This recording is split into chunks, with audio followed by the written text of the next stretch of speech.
Lionel,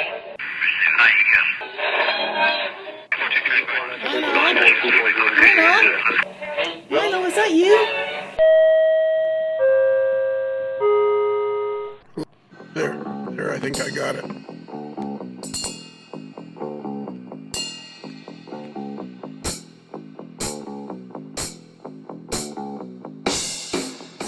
Hey, Tom. Hey, Lionel. Hey, Tom. You know what? I think this is the first podcast we've done since the last one we did. I think your records match mine. I think you're right. Yeah. Well, you're the insurance guy with all that. What do they call it when? That's the word. What's the word they use for keeping records in insurance? What is that? We use claim history, I guess is what I'd say. Okay. I thought there was like a word that started with D. Like, I don't know, deferrals or something. Well, there's your deductible, but that's what you pay out of pocket before the insurance starts kicking in. Yeah, I wanted to talk to you about that. If there's maybe somehow you can maybe get me off of the deductible part. No, wait. You're in Canada, so you should be all taken care of. Well, yeah, but I got a house in Florida. Oh, okay. So when I back into the garage, I don't want to have to pay deductible for the damage I do when I back into my garage. See, I'm in health insurance. I'm not in property casualty, so I can't help you. Sorry. All right, Tom. What we're going to do here is you were with me when we last night when we we'll say last night. You know what? This is a bit confusing. It's only confusing for me. Last night we recorded a show with Mike the Spoon Ostertag, and Andy Dorsch from Ripon, Wisconsin, because they entered the Down and Dirty contest with Ron Marsh. Yep. And after I listened to it and edited it today, I thought, it'd be really cool, because I made a point of not inviting Ron Marsh because I didn't think it was fair to the other contestants to have him discussing or have him part of a discussion about how they did for their how they did with their videos. Well, I think you're right. I think that makes a lot of sense to preserve the integrity of the process. That's right. The integrity of the process. If we're nothing here at the old AML network, the integrity of the process is paramount, especially if we're making sandwiches. So anyways, I thought, what would be really cool though is if you and I did like 10 minutes with Ron as a preamble to the show that people are about to listen to. Yeah, I think that'd be a great idea. So let's look around the studio and see if Ron happens to be here. Okay, let me oh God, this couch is really getting nasty. Yeah, look behind the couch. Oh! Ron, are you down there? Yeah, I was just taking a little bit of nap here while Lionel did his thing, Yeah. So, well, come on, we want to talk to you. Yeah. Okay. All right. As incredible as that may seem, we actually want to talk to you. Well, I'm flattered. Yeah. Well. So Ron, last night we did a little interview with Mike the Spoon Ostertag and Andy Dorsch, because they entered your Down and Dirty contest number 2. Yes, indeed. They did. And I thought it would be really cool because lovely gentlemen. These two guys are lovely, lovely gentlemen. Two of the nicest people I know. Not necessarily the sharpest knives in the drawer, but certainly two of the nicest people I know. And they were trying... Are they paying you for these comments? I'm just curious. Yeah. Up until the sharpest knife in the drawer part. Right.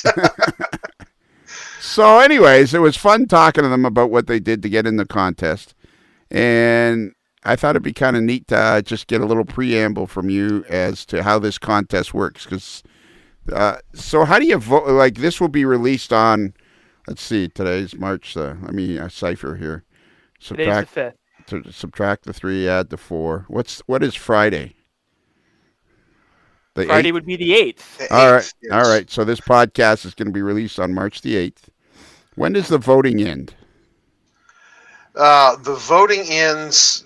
Well, which voting are you talking about? There's actually two different sets of judging. There's the judging for the first and second place prizes, which is done by the contestants and 4 I'll call them guest judges. And then there's the People's Choice Award voting. So which voting are you referring to? Is this government run? Yes.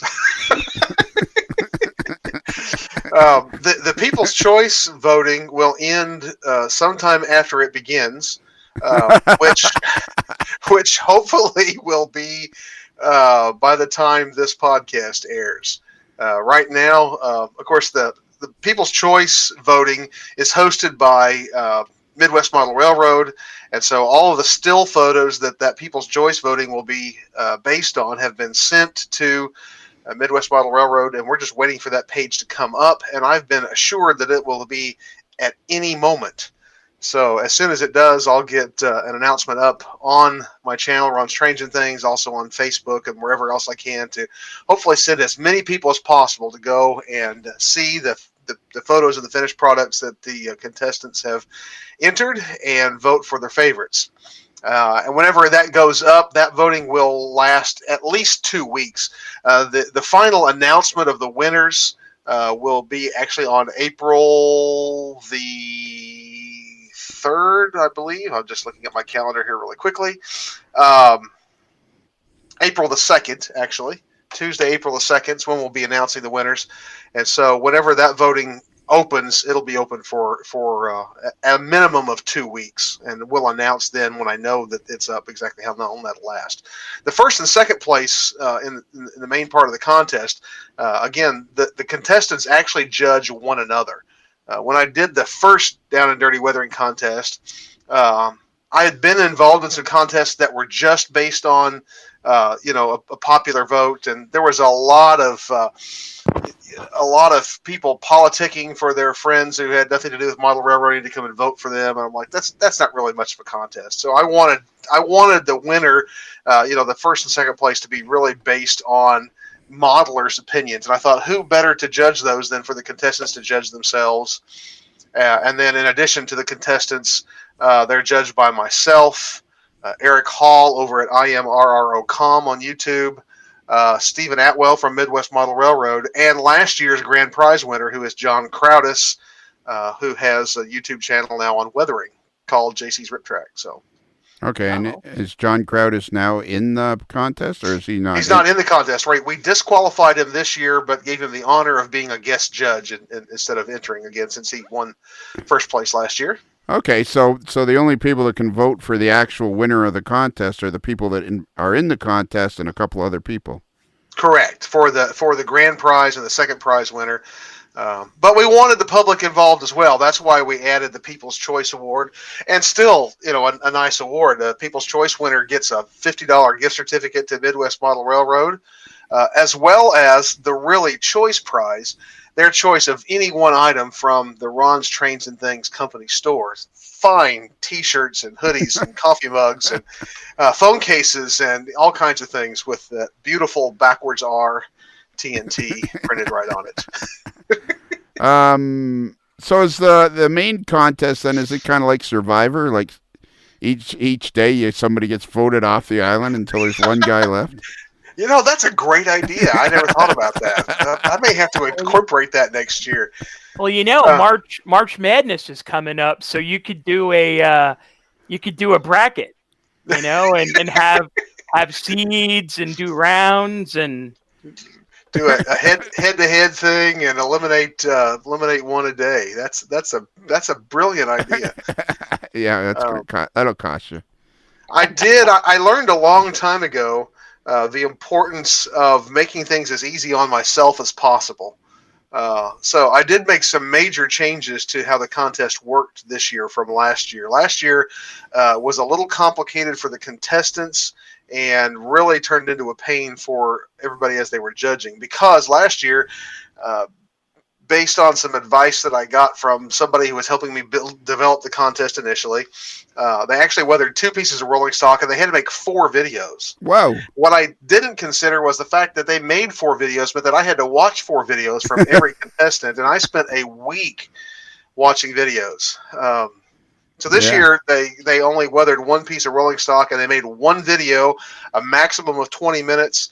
And in fact, I put right in the rules, if if they exceeded 20 minutes, they would lose points. And if they exceeded, I believe it was 20 minutes and 20 seconds, they would be disqualified. Because last year I had one video that, despite having a time limit on it, was an hour long. Wow. And I'm like, Wow. I'm not going there again. If it's an hour long, I'm not even watching it. just go home. So is any consideration given to the quality of the video? Some, yes. Primary consideration is for the weathering job that they do, and then some consideration to how well they kind of show us both how they started, how they did the weathering, and then of course the finished product. And then it's a small amount, but I believe about 10% of the total score is based on the quality of the video. So yeah, that is an important part of it, because it is a YouTube model railroad contest. So we want to have some videos that people will learn from and gain some knowledge, some skill, or whatever from as well. So where do people? Go ahead, Tom. Sorry. So how do you evaluate the quality of the weathering? Is it fidelity to the prototype photo that they include, or is it really just pure what somebody views as aesthetically pleasing? Well, it is somewhat subjective. I have an actual scoring sheet, and I don't have one right in front of me. But I wanted to make the scoring as consistent as possible. So I literally made out a scoring sheet and said, okay, these things are worth this much. 60% of the total score is based just upon a few considerations with regard to your overall impression of the weathering. Does it look realistic? It doesn't have to match a prototype photo, but I do want it to look realistic. At the same time, they also get some bonus in there for doing something that was creative. There are some limits as to some things that they can do, but they could use, they could repaint, they could patch out, they could use decals, they could use graffiti if they want to. I mean, they can do, a whole variety of things there. And so, I wanted people to kind of, cut loose and use their imagination and their skills a little bit there, and yet still give us something that is believable on a model railroad layout. Mm-hmm. So where would people see these videos? Can anybody see these videos just out of interest? Absolutely. I have all of the videos from the contestants in a playlist, and that playlist can be found on my YouTube channel, Ron's Trains and Things. Right now, if it's close to contest time, you'll probably see it right at the top of my page. But if you're looking for it, if you go to my channel page, which you can find at ronstrainsandthings.com, take you right to my channel page, you'll see a little playlists tab. And if you click on that, it should be at the very top of the list of playlists. It's called the DDWC2. And that will have all of the videos. There's 12 contestants have entered, and also all 12 of those videos will be gathered there.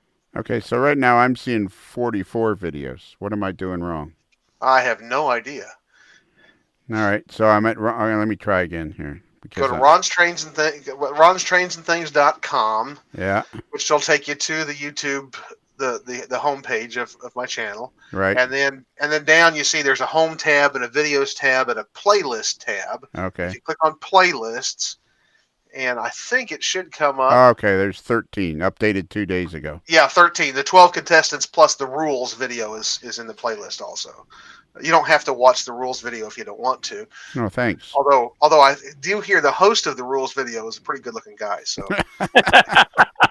charismatic, just a fine specimen of a human being. So seriously, Ken Patterson agreed to do the rules video? The next question. All right, that's it. I think we're so. And then if they want to view and if they want to vote on the popular choice, what is it called? The People's Choice Award, and I'll give you that address. There's nothing on the page yet, but the page is up, and that is found at. Are you ready for this? I am. Let me hold on. I want to make sure that I get this. Apparently, you're not ready. This right. Well, I think I am. I don't want to mess it up. Yeah. This. You know what they call this in the business, Tom? This part here. Dead air.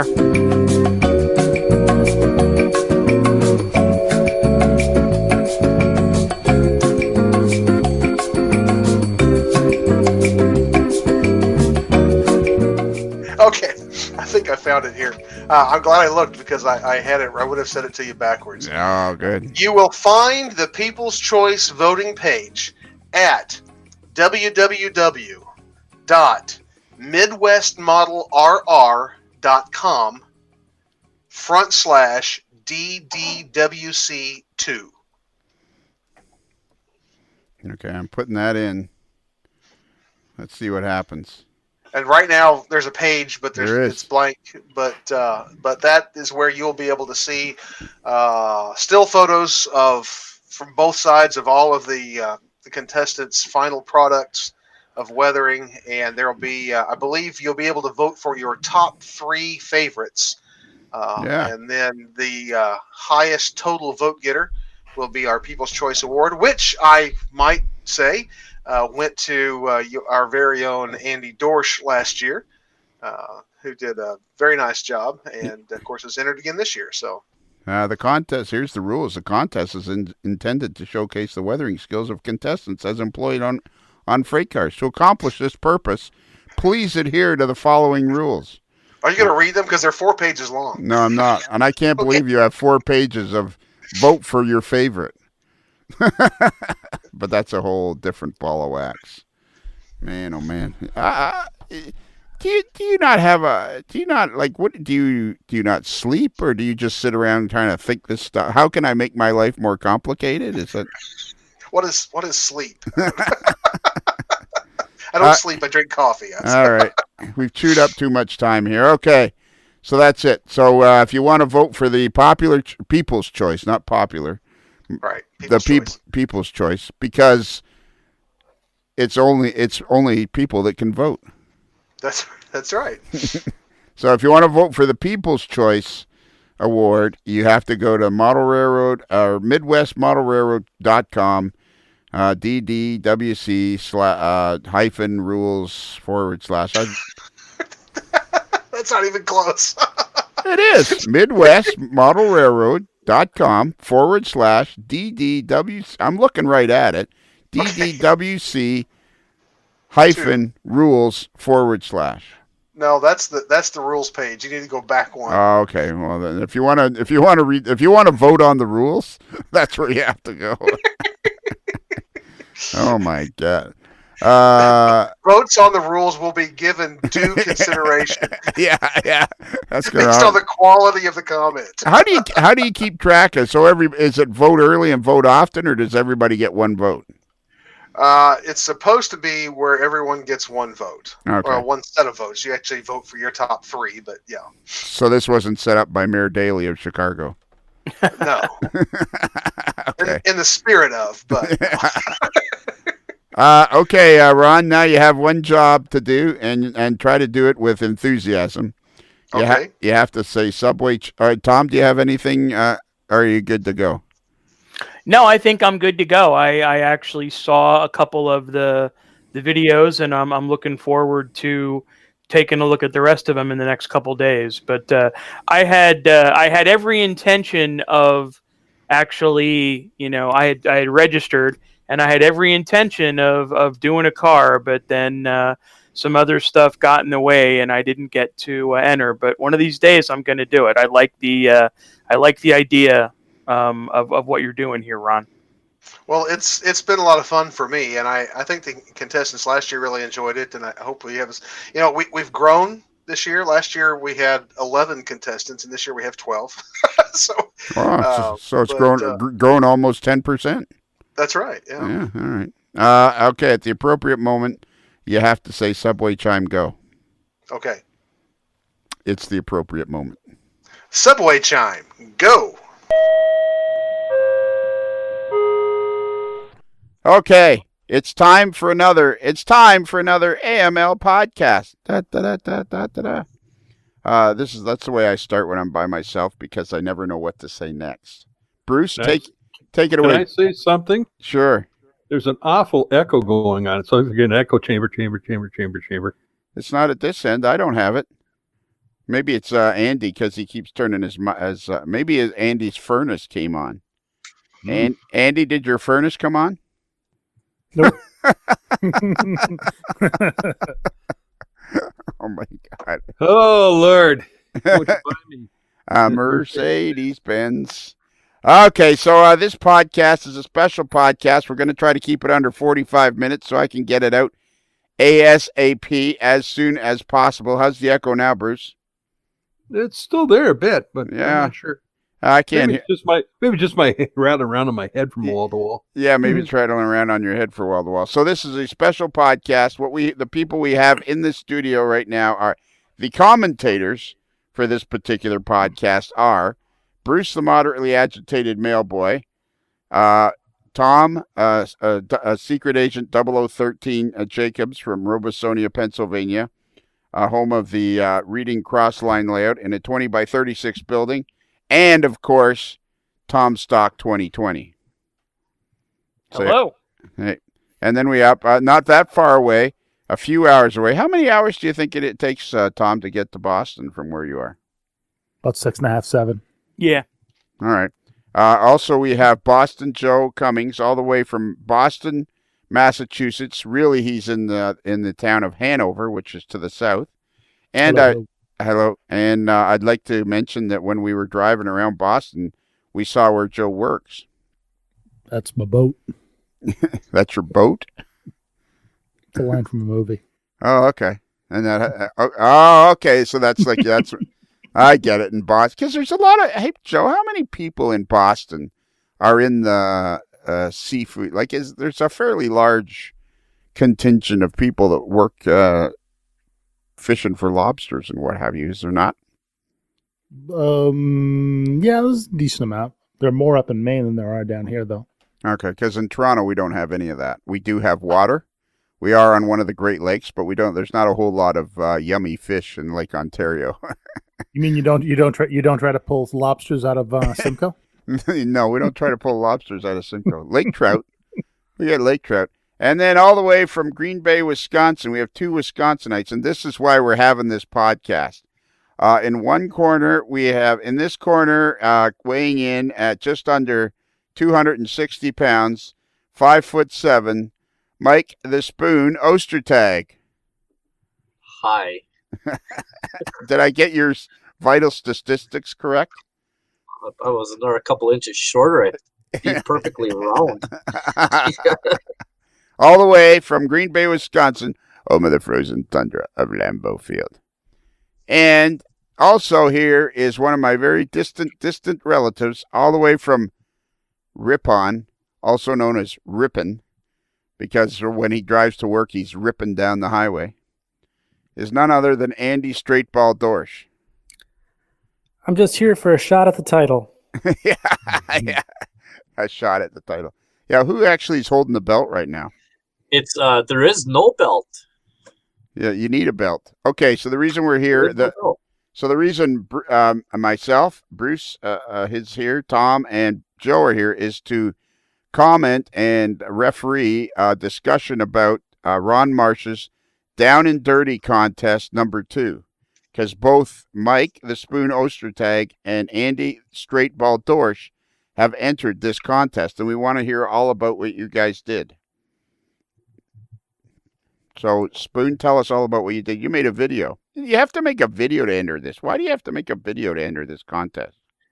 Well, it's basically a YouTube contest, and you're basically going to be showing your skill and your methods as to how you do your weathering. So it's and not only that, but it's the rules. The rules. So yeah, the rules of the contest say you have to do a video. Okay. So basically it's an instructional video. Is that what you're doing? Yes. Yeah. All right. Yep. And how long has this contest been going? 2 years? Andy? Yes, 2 years it's been going, and it's a lovely contest. Andy, is that your furnace? Andy, is that your furnace in the background? No, that's just my voice. So last year, the AML Nation banded together. Andy turned his microphone off again.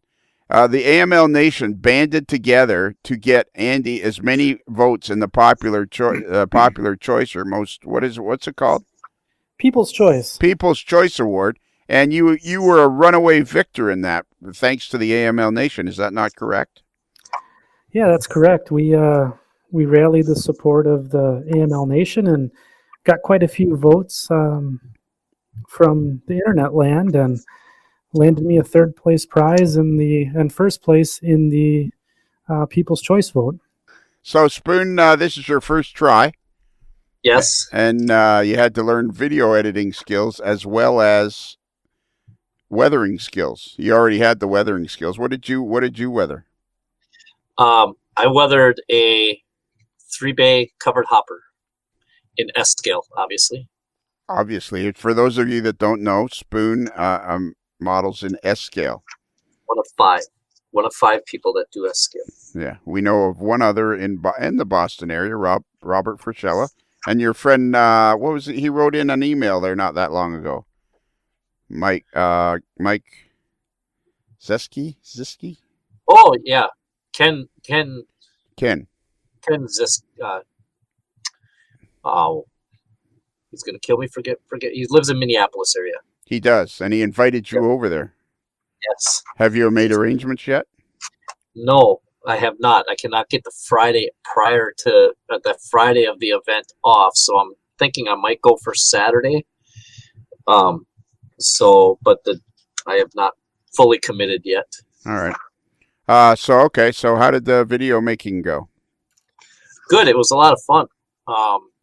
It was a little bit stressful because, being the first time, I just kind of watched a bunch of what everybody else kind of done in videos prior and kind of took little notes and stuff, and then kind of made the video my own. I hope people like it. I think it turned out pretty good, but I guess we're gonna wait and see exactly how things go. So we gotta any particular skills you used for this, or for making the video, or for weathering your car? Oh, I just used a combination of like artist oils and pan pastels. I did use a bead blaster, so to fade the lettering on the car instead of trying to use a solution of some sort. I just put it in the bead blaster and I just pelted it full of aluminum oxide, got it down to where I wanted it, cleaned the car off. What's a bead blaster? It's a box. It's a box that like I use the medium that I use. It's like a miniature sandblaster. Oh really? Yeah. So I can put my hands in it. There's a nozzle on the inside, and I have all my I use aluminum oxide, and so what I'll do is I'll put the piece in there, and I can just put like 20 pounds of pressure on it and just spray the car, and it'll take the lettering off, or I can spray it to strip it right down to bare plastic. And how much does one of those cost? Oh, the one that I caught was $50, but it was like 10 years old when I got it. So they range in price. You can get them upwards of $1,000, but I mean, you can get them as cheap as a couple $100 too. So what size air compressor do you need to supply it? I'm just using a regular little 3-gallon pancake compressor. Mm-hmm. That's all I'm doing. Using it with it. And like I say, I've got a regulator on there so I can vary the air pressure and stuff like that. So it's you don't want to use a lot of air pressure. You got to get enough to be able to draw the material into the nozzle. But I've heard of guys using that as low as 5 pounds. Wow. 5 pounds of pressure. But my regulator isn't that isn't like that finite of a thing. It like kind of starts at 20, 0 and then 20. So how do you use this bead blaster then for the weathering? You were taking off some of the paint. Is that the idea of the car, or you were putting on the yeah. What I did was a lot of times people, like, when they want to like remove some of the lettering or make the lettering fade, they'll put like a solution of some sort on there. I mean, there's all sorts of different ways to do it.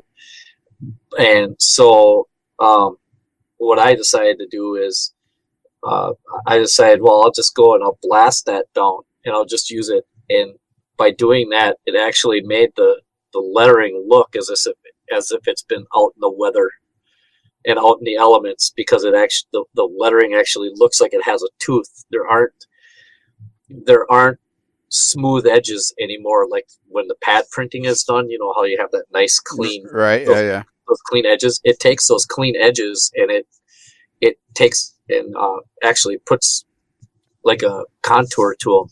So how did okay, I'm sorry, keep going. No. Oh, I was just gonna say, so there it looks like, how a lot of times when you see a car, you have like part of a letter might be faded and then the rest might look perfectly fine. Well, you get that same effect by doing this without having to do any kind of real rubbing or anything else like that. It you just go over everything. It takes that tooth and takes that edge right off of that. That sounds like it'd be pretty slick. So then after that, how'd you figure out how to do that? Like, did you know somebody else that was doing that, or? Yeah, I actually, believe it or not, it was actually completely by accident. About 5 years ago, another friend of mine in town here has got one, and actually, we all know him as a friend of ours. Luke Lemons, he's got one. Okay. And he was doing something with one of his cars. And I said, what the hell are you doing? He goes, oh, I just want to change this number, but I don't feel like rubbing this off, so I'm just going to blast it off. I watched him do it, and I'm like, so you can just take that lettering without, yeah. He goes, then you just, you take the lettering off, and it won't disturb the paint at all. So now I'm like, really? He goes, yeah. He goes, yeah. He says, I'm like, oh. And then the light bulb came on, and I thought that might be a good way of doing it. And so you can control the bead blaster thing to a point where you could get the lettering off, but you won't disturb the original paint. Yeah, it's very difficult to do that, and it takes a lot of practice. And a lot of it has to do with what type of medium you use. Also, like, I'm using aluminum oxide, which has got a real gritty tooth to it. I mean, it's like sharp. And the reason I use that is because it doesn't round off. The edges don't round off, so it maintains its tooth. So you can continue to use the same material without it basically wearing down and wearing out. You can use that same material for a long period of time. So I also have used glass bead, like, that stuff that they throw to make the roads reflective. Yeah. Like when they do the striping. Yeah. Yeah, that's just glass bead. They just throw that on there when the paint is wet. And so I've got a 5-gallon bucket of that stuff. And the problem with that is it works really, really well. But what happens is the edges will round and make little BBs. So you lose the tooth. So you lose a little bit of the cutting edge of the piece of glass. The media literally gets more dull. Yeah, it literally makes it dull. Yeah, exactly. I guess that's the best way. Yeah, thanks, Joe. That's the best way of saying it. So the aluminum oxide, while much harsher, doesn't get dull as quick. Right. And so Luke was doing it, and then so I hope you made a big part of your video was about that, because that seems, I'm sure there's other guys doing it, but that seems like a pretty cool way to weather some of your. Yeah, it's not. It's not a big part. I show it in my video, but the issue with it is trying to videotape something that you need to put into a sealed container, because you have to actually use a vacuum to create reverse pressure inside the box. Okay. You know what I mean? So no, I have no idea what you mean, but okay. I'm sorry, but I mean, you need a negative pressure environment on the inside of that when you're blasting. Otherwise, it just goes all over the place. So by doing that, you hook a vacuum cleaner up to the end of it, and when you turn the vacuum on, that sucks everything out. So you're kind of creating a negative pressure environment. So you can just blast and blast away without having to worry about everything kind of getting all over the place. I guess we need pictures or something to understand it. But now it sounds like the vacuum would suck out all the material that you're spraying it. So I'm assuming this is some sort of an enclosed box, like what, a foot by a foot or 2 feet by 2 feet or something. Mine is, I believe mine is like about 20 inches wide by maybe 20 inches long. No, I sense that you're looking at it right now. I am, and it's about 18 inches high. Yeah, so it's like so if it's 20 inches wide by 20 inches long and almost 20 inches high, would you roughly say it's 20 inches square? Wouldn't that be cubed? I don't know. It's all 20-inch dimensions, anyways.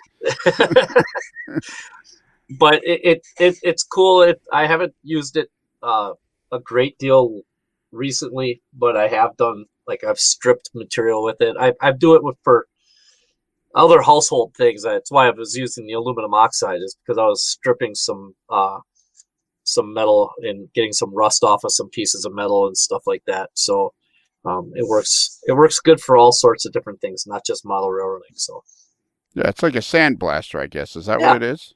Yep. Yeah, and it's exactly kind of what it is. And is that what? And then you stick your hands in through two kind of movable, glovey type things. Yep, and you got some heavy duty rubber gloves on the inside there, because you don't want that stuff. You know, if you have it at a high enough pressure, it'll cut through your skin and stuff like that. Yeah. So. And then you hold the model and you just try to figure out how much pressure to give it before you want to do too much damage and all that stuff. And if I want a little spot a little bit more worn, I just kind of hold it there a little bit and let the aluminum oxide do its work, and then I just kind of move it along. And well, there must be a window to look in. Yes, right on top. There's a big window. That's how you get in and out of it. There's a big door on the top, and I actually have to replace mine because mine's pretty what would be the worn. Hazy, I guess. Worn. Yeah. So worn. you could take video from the top then of it actually working, could you not? I could have, yes. Had I replaced the door, yes. Yes, thank you for for that. All right, well, let's get down to the cut right to the mustard here. Who all are we going to vote for? So, Andy, can you talk to us at all, or is your microphone working? Am I back? I don't know. Back? Did you ever leave? I've been having problems with technology this evening, so.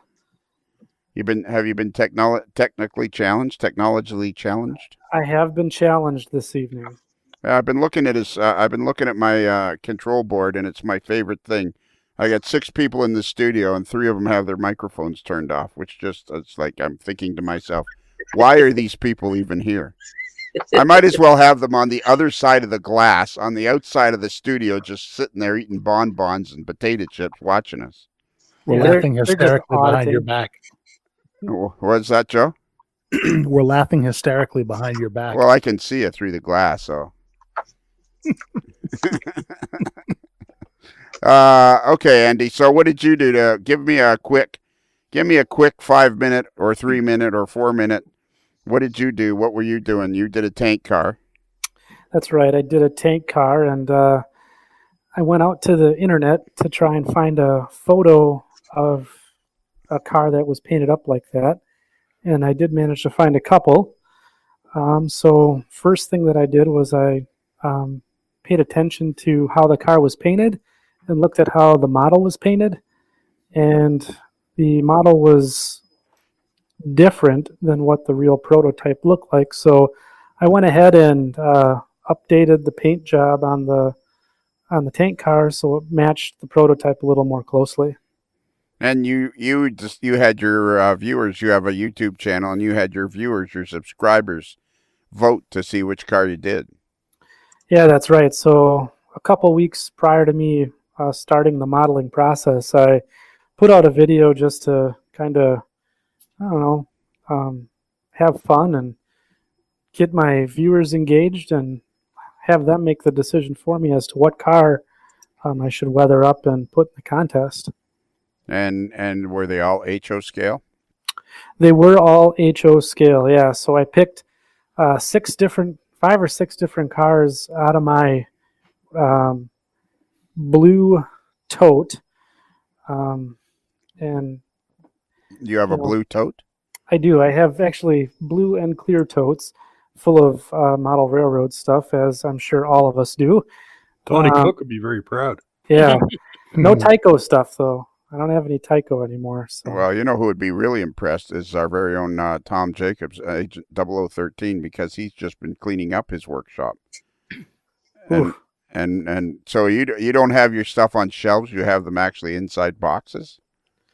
Yeah, or so that way, totes, blue totes.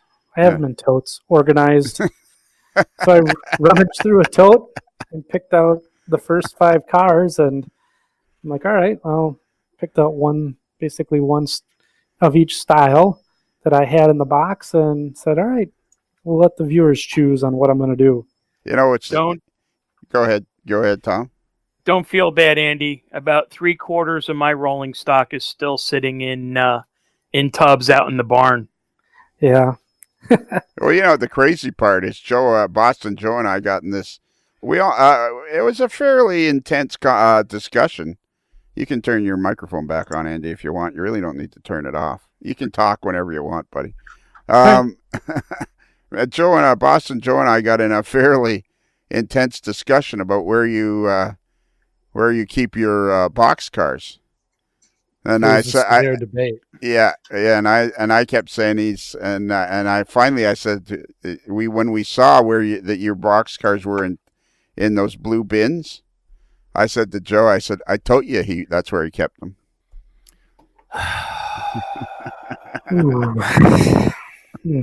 That was an awful long way to go. I was just going to say that was a long. Wow.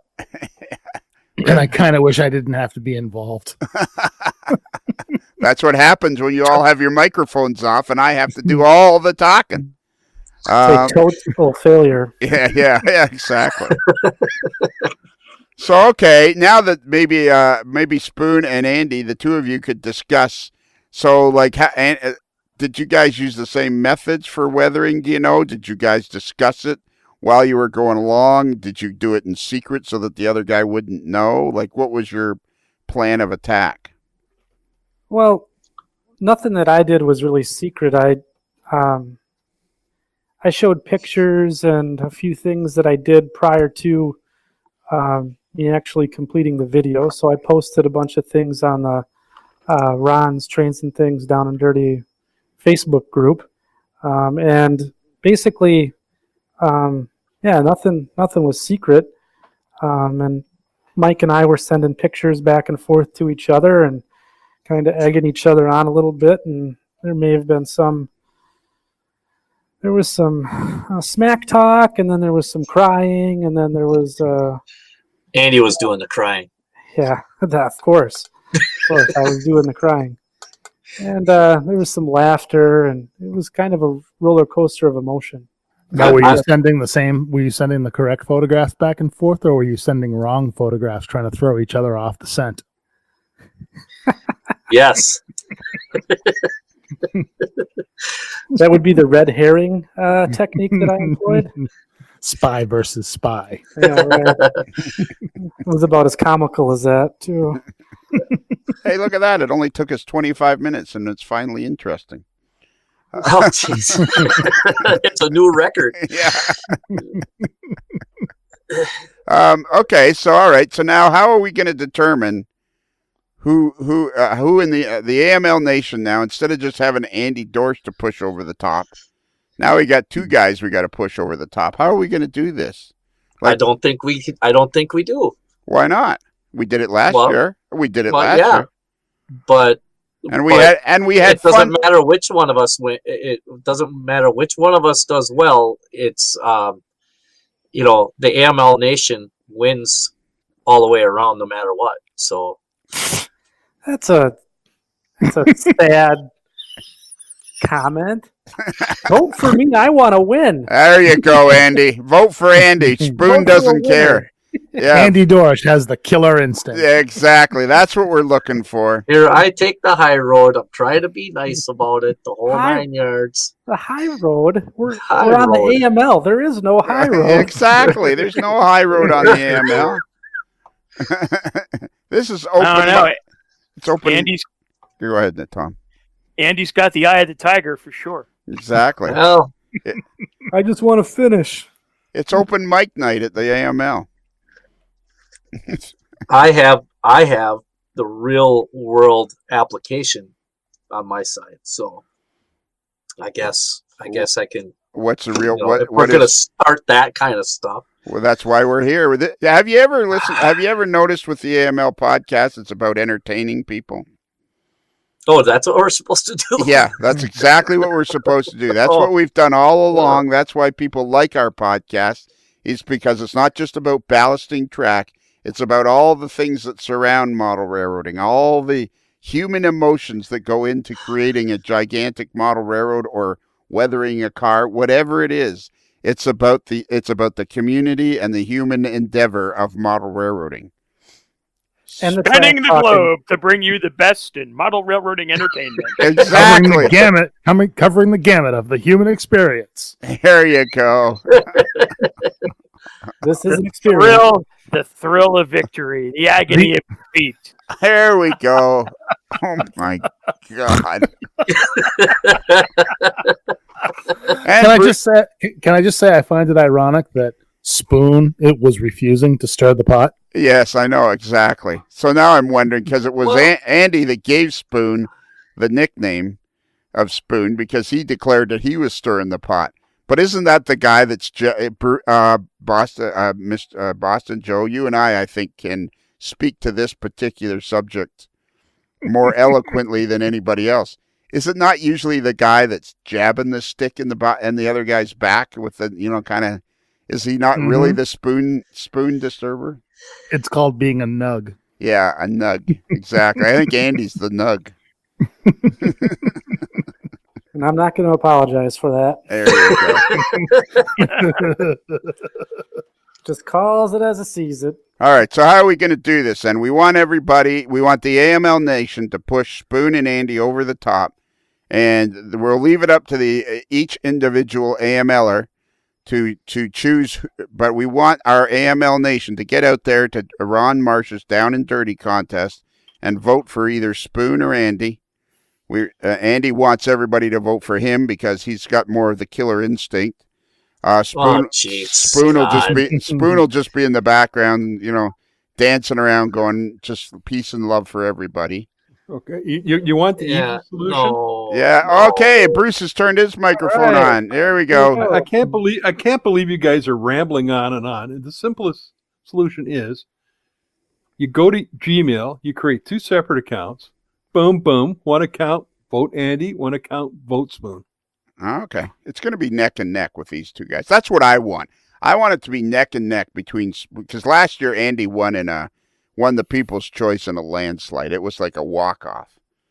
It was like a mic drop moment. He just won and he just walked away with it. Yeah, that was it. And so, we mobilized the AML Nation to do that. So this year the AML Nation is bigger. We're going to mobilize the AML Nation, and I want it to be neck and neck with Spoon and Andy all the way. And then finally, I hope it is, and with me on top as usual. oh, now you want to be on top. Oh, yeah. Now he wants to talk smack. Yeah, No, I tried being nice. I tried being like that. But if this is what you want, boy, baby, you got it. This is what you're gonna get. I betcha. It's game on now, man. That's all there is to it. Can I ask you guys an honest question, particularly Andy and Mike, and everybody really, but particularly you two guys? You've never listened to the podcast ever, have you? But try not to. No. The last 10 minutes has been entertaining. The first 20 minutes was me going, so what do you do there? You stick your hands in like a rubber gloves there or something? Or like, how does that work? Is there a window on it or can you look in it? That was filler because Andy wasn't back on yet. Yeah, because I was having my technically challenged moment. Yeah, he was having technical difficulties. I was too busy weathering winning contest models. Ooh, shot across the bow. My technology. So that's what I was doing, Mike. All right. Finally now, Andy, that we've got you back on the old AML network, I have a couple of questions for you. Certainly. That we've talked about that. We've all agreed that what we want is the AML Nation to get out there and vote for both Andy and Spoon and have you guys coming down to the line, and it'll be neck and neck, and you guys are so far ahead of everybody else. And see if Ron Marsh picks up on this. I wanted to have him on here, but I thought, well, that would just make it seem a little I don't know, NMRA-ish. So I want to. Wow! Holy crap! I'm hoping Gordy won I hope Gordy's the new worldwide director. I feel like we got him. Don't get me started on that. I got some pretty strong feelings about that. You don't want Gordy to be the worldwide director? No, I absolutely do, but I just feel like they'll figure out a way to make sure he isn't. Well, duh. Yeah. No kidding. Yeah. So that's why we wanted to keep Ron out of it, because Ron Marsh's Ron's Trains and Things is of the highest integrity. So we wanted to keep him off this podcast because I thought, silly me, I thought you guys would be entertaining enough on your own. Big mistake. Yeah, no kidding. It was a total failure. Yeah. Total oversight. Yeah, exactly. Where have you been, Andy? For crying out loud, buddy. So contest winning models. That's what all right. Let's get down to the nitty. Okay. Another 10. We've got 10 more minutes here. Let's get down to the nitty gritty. You guys wanted to announce it. Now let's keep this honest. You guys were the one that was sending me messages. Can we announce the big build off? So how is the big caboose build off coming that you guys announced back before Christmas? Spoon? Yes. How's it Yes. big? How's big? So it's you're gonna enter them in the first meeting because you guys are Andy. You are what are you, the division superintendent of the Winnebago division? No, we haven't had the vote yet. Oh, It's just to get the ballots out there. We're gonna, I think, do the vote here, I believe this month, and then we'll figure out if I won or a write-in won. Okay, so you're the only guy on the ballot then. Yeah, I was the only one who didn't put my head down when they were nominating people. Right. So more than It's not like the vote's a mere formality. So more than likely you will be the new superintendent of the Winnebago division in the NMRA. Probably. And Spoon is going to be your right-hand man. Maybe. That one's I think that might be up for grabs. Okay. So anyways, you guys wanted to have a caboose build off, and you're going to enter them in the contest at the first meeting in the spring meeting, which is what, May 4th or something? That's right. Yeah. So what are the plans? Like, how is that going to work? You guys are going to both enter these cabooses that you've built? No, that's not the plan now? No, I'm not going to be there. Oh, that's convenient. Mike's not going to be there, so we've postponed the actual contest face-off, if you will, or caboose-off, the contest caboose-off, and I've actually put my caboose in a tote. No, I'm just kidding. It's on my workbench. But so we're gonna postpone it until Mike can participate, because I want to go up against. I want to take down the champ here, so I want to wait for him to be at the fall meet. Oh, so and there was rumblings that we were gonna have a popular choice contest at the AML picnic in Rochelle. Ooh! And is that going to happen now, or has that also been pushed off to the side? No, I have done zero work on mine for quite a while. Yeah. Okay. If I put my nose to it, I could probably get her done by the picnic. So is that what we're going to do, or is it just now it's completely gone 6 months down the road, and it's then in July it'll turn out that Mike has to cut his grass or replace fencing in the back 40 or something? How is that going to happen when I'm supposed to bring the grill? No. Like, are you guys happy with that? Like, do you want that? You want to make that solid of a commitment that you're going to do it at the picnic? Yeah, I'm game. All right, if that's what we're going to do, then that's what we're going to do. It's game on, man. It's the next model on my list of things to do. So I'm that's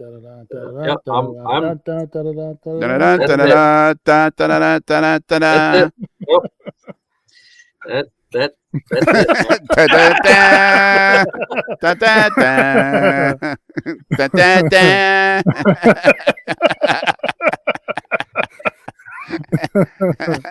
Andy's now dancing around the room as Rocky at the top of the steps in Philadelphia. I want to be a contender.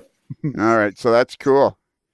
Can you imagine the montage for that? It's going to be, you know, brush, brush, brush, brush, brush, brush. Cut. Putty. Edit that in with the scene of Andy Dorsch shadowboxing against a side of beef in a warehouse. Yeah. I will present. I have one of Jimmy Simmons's models. I think it's the Freight House or something that is unopened. I will make that first prize. wow. Some skin in the game. Yeah, it's like a $70 model. Even more than that now because you can't get them no more. Even more than that now because you can't get them, says Tom Jacobs. So it's like a $170 model. And I'm sure we can get Tony Cook to throw something in, and there'll be a trophy. That's it. I will contribute a trophy. Oh, holy crap! Similar, anything like the one that you got. Yeah, similar. Tom, can you help me with that? Tom, can you help me with that? It would be my honor. All right. There will be a trophy supply. A top dog trophy will be supplied, and it will have Caboose, the Great Caboose Build-Off on it. And that will be a popular choice contest at the 2019 AML picnic. And you know what we'll do? How about this? This is getting better and better. There's a Jimmy Simmons kit that's out of production, which is first prize. A top dog award, very similar to the one I received. And on top of that, at the end of the 1 hour meet and greet with Peter Borchers, I will get my people to talk to his people, and we'll see if we can't have him make the official presentation. Oh, that'll be great. This is good. All right, my workbench is totally clear. I really have nothing to focus on except for this now, so this will be perfect. Yeah. Tom? I almost want to enter. Yeah, well, it's just between the two of them. But Tom, I hold you I hold you in fairly high regard because you're the only one of us that has a real job. You're an you're an executive. You're an insurance executive. You're a high-powered insurance executive. Can I ask you a question, and can you give me an honest answer? Sure. Do you think there's any chance that this will happen? Not a snowball's chance in hell. I mean, there will be a trophy. Right. And there will be a Monster Model Works Freight House kit at the picnic. Peter Borchard's will be at the picnic. But all I think you will see from the contestants will be whatever we saw a couple weeks ago. I think there was one of them had a pair of trucks, somebody had a floor, and that was about it. Yeah, that's kind of where I'm at. That's that. Maybe if we're lucky, we'll get a gig top. Yeah. There you go. So right now it looks like Spoon's in the lead. So Spoon is showing us what he's got. He's got a floor and a pair of trucks. There we go. All right. Looks like it's going to work out perfect. We'll save the award for next year. There's nobody to present it to. If it was a flat car build-off, you could just stop right there. Oh. All right, that's 41 minutes. Anything, Spoon, you want to leave us with? Anything about the Down and Dirty contest or the Caboose build-off? You want to say anything positive? No, I just want to wish Andy the best of luck, and there's no shame in coming in second place. and it's I know it's a position that you're very accustomed to, so you might as well just stick with what you're good at, bud. That's all I'm gonna say. That's all I got. Oh my God. Spoon, you talk trash like you weather models terribly.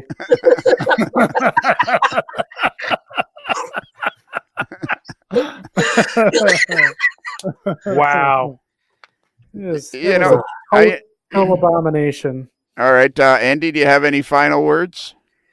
No, I do. I think for all the listeners out there, if Ron puts this on next year, I think everyone should at least take a stab at it, because I think it's a lot of fun, and you kind of get to explore a new facet of the hobby of making a video of your modeling skills and doing a demonstration. It's great because you get to kind of see how really awesome your skills are probably going to be, and share them with the rest of the world.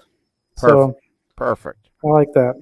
And we want everybody in the AML Nation to vote for either Spoon or Andy. Have them run away from it. When's the voting close? Last week. No, so the actual People's Choice vote will be on the MidwestModelRailroad.com website. The fellow there is going to put up a poll, and he'll have pictures of, I believe, all 12 or 13 contestants up there, and there's some really good modeling. One late entrant was really good in my opinion. So, and it's neither Mike nor mine. But anyway, there's some good stuff out there, and that'll be up here in the next day or two, and that'll go for, I believe we have to have all of the votes in by April. Or the 14th, I thought. Of April, right? No, I thought it was March 14th, wasn't it? Well, at least you guys have studied what the actual situation is. There's going to be something up on the Midwest Model Railroad. That is Stephen Atwell that you talk about, which is really exciting. He's a really nice guy, and him and his dad started this business. And these guys have gone from just mail order to now they actually have a brick and mortar spot. That's what happens when you run a really good business. Yeah, March 17th will be the final day to vote. All right. So and that's over at Midwest Model Railroad. All right. And I don't right now. I'm on the Midwest Model Railroad site, and I don't see a voting spot. It's not up yet, I don't believe. So that when I release this, which is today's, we're recording it on Monday, March 4th. I'm going to release it on Friday, March the 8th. So 6 days after that, you got to get your votes in those 6 days. And just go, hopefully by then, Midwest, it's called MidwestModelRR.com. So go there and vote early and vote often. Is that correct? Yeah. Good luck. And it's a great thing, and thank you guys for being on. And I'm really looking forward to the Great Caboose build-off. That's never going to happen. You guys. You know what's going to happen is we're going to show up with our models and everything, and you're not going to have brought all the prizes. That's what's going to happen. Figure it wouldn't happen. As soon as you guys announced this, I thought to myself, I can't possibly lose in this deal. Because either a couple of great models are going to be built, and you guys are going to have the opportunity to gloat and puff your chest out, and which will make me feel good because you'll have announced it on my podcast, or you won't get the job done, and I will be able to trash talk you mercilessly for at least a year. So there was no way I could lose. I was all about this. It's a trap. Yeah, exactly. It's a trap. Bruce, it is. Bruce, you want to give out the email address? Bruce is on mute. Now Bruce is on mute. Why are you on mute? Because I've got a dog and a kid in here making a hell of a lot of noise. Now they're gone. All right. In that studio. Why? I've told you before, don't let them in the studio. Well, they sneak in. There's a nice viewing area wherever they're with a little set of bleachers and padded, very nice set of bleachers. Have you ever been in there and noticed the smell, though? Yeah, I think it's permeating from the green room. Yeah, that's what I'm thinking. All right, go ahead. Our email address, because we love to hear from our viewers, fans, whatever. modlerslife@gmail.com. Modlerslife with one L. And we have a website, amodellerslife.com. If you go there, you can find out all about us and our page, and you can read Andy's bio as the crew member. The only person here that doesn't have a bio on the crew page, Joe, is you, and you got to get yours up and get a photo. Yeah, I'm working on it. Yeah. Okay. This week. Okay. And you can read all about all the participants here. And if I was you, I think I should put a little disclaimer at the front of this podcast. Just fast forward to about the 22-minute mark, because that's when it actually gets interesting. Joe, do you think you can handle the last part? Yes. All right. And remember, please remember, a Modeler's Life podcast is considered marginally adequate by 6 out of 10 minor league lacrosse team equipment managers.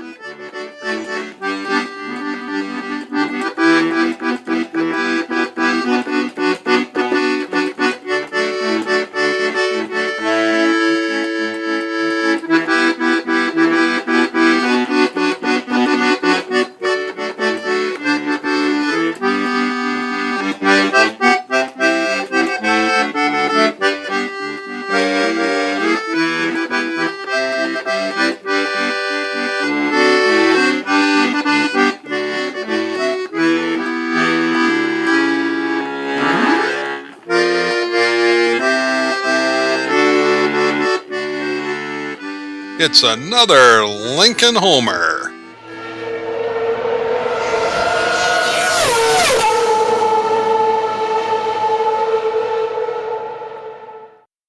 While in Busted Knuckle, guests of a Modeler's Life podcast stay at the Casa del Sol Motor Court and Inn, where late night dancing at the Rumba Room is a magical event to be experienced.